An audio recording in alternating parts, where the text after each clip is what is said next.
Hello, lovely people. Thanks to everyone who commented on my last post. You made me feel so much better. I'm no longer scared to check my YouTube comments. I'm getting over that fear and you guys are helping me. I don't even have to pay a therapist for this, which is wonderful.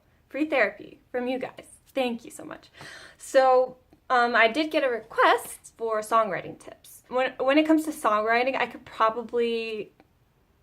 about it for hours. There's so many different things that are important to songwriting. So maybe I would do a series. Maybe I'll do a series on songwriting later, but I just wanted to give some really quick tips for anybody who's starting out or like they want to write songs, but they feel like, oh, they don't really know what they're doing or they're not sure that they're good enough.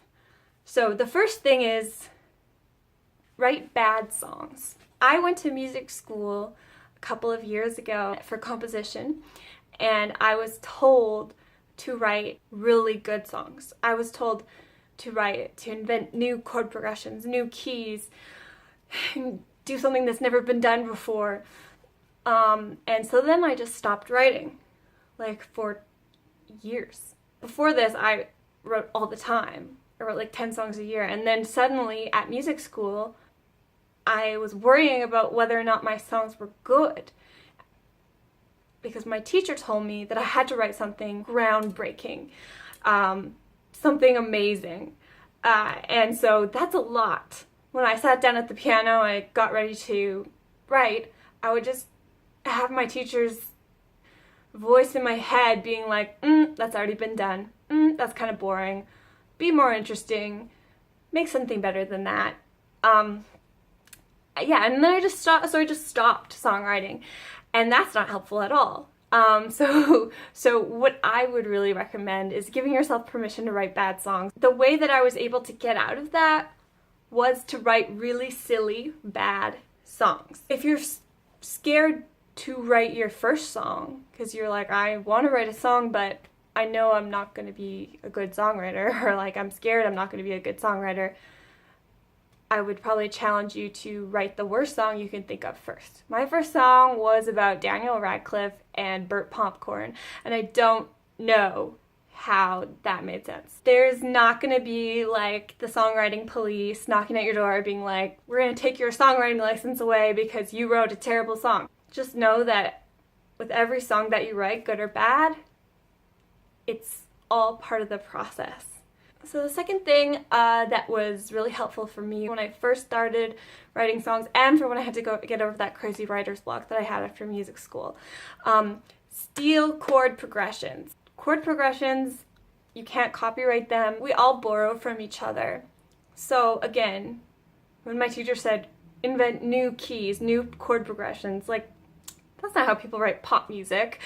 There's some really good chord progressions, and you might be surprised if you start looking up all the songs that are your favorite songs, they might have the same chord progressions over and over. This is a great way also to get out of your head. And you don't have a template, so you'll be like, okay, these are my chords. Now, gonna go somewhere weird with the melody, or gonna go somewhere else with the melody. I'm gonna write the lyrics. But you have a starting point, and I find that so much better. You have somewhere to jump off of. Can give you a little push, really. Okay, the third thing is you don't have to be a good singer to be a songwriter. Absolutely not. So you may know that a lot of songs that you hear on the radio or on Spotify, they're written by other people, not the people who are singing. So those people are professional songwriters, and often they're not very good singers. And then they sell their songs to Beyonce or whatever, somebody who's really good at singing. Another thing is, like, there's a lot of musicians out there who perform their own stuff and they're not good singers. Or they're not technically good singers, classically trained or whatever. They can't do the Beyonce runs, they can't do the big belts. They're a little off pitch sometimes. People love them. Like some of the greatest musicians of all time, people love them, and their voices were weird and no one cared because they were creating cool songs. Singing is also something you can learn. Like, people aren't just born Beyonce. You have to work hard to sing like her. And so, yeah, you can get voice lessons. You can if you can't afford them because they are kind of expensive, you can go on YouTube and find some really good vocal exercises, and you can get better. You can learn how to sing. Yeah, again, you don't have to be a good singer. If you don't feel like putting in the time to learn how to do a run or a belt or whatever, you don't have to do it. A lot of people actually really like weird voices, and maybe you think you're not a good singer, but somebody else is like, oh, that voice, I love it, it's so cool. Number 4, you don't have to be good at an instrument either to be a songwriter. I played piano before I became a songwriter, but I know I was a classical piano player and I really didn't know how to improvise or do anything like that, and so I really played basic things.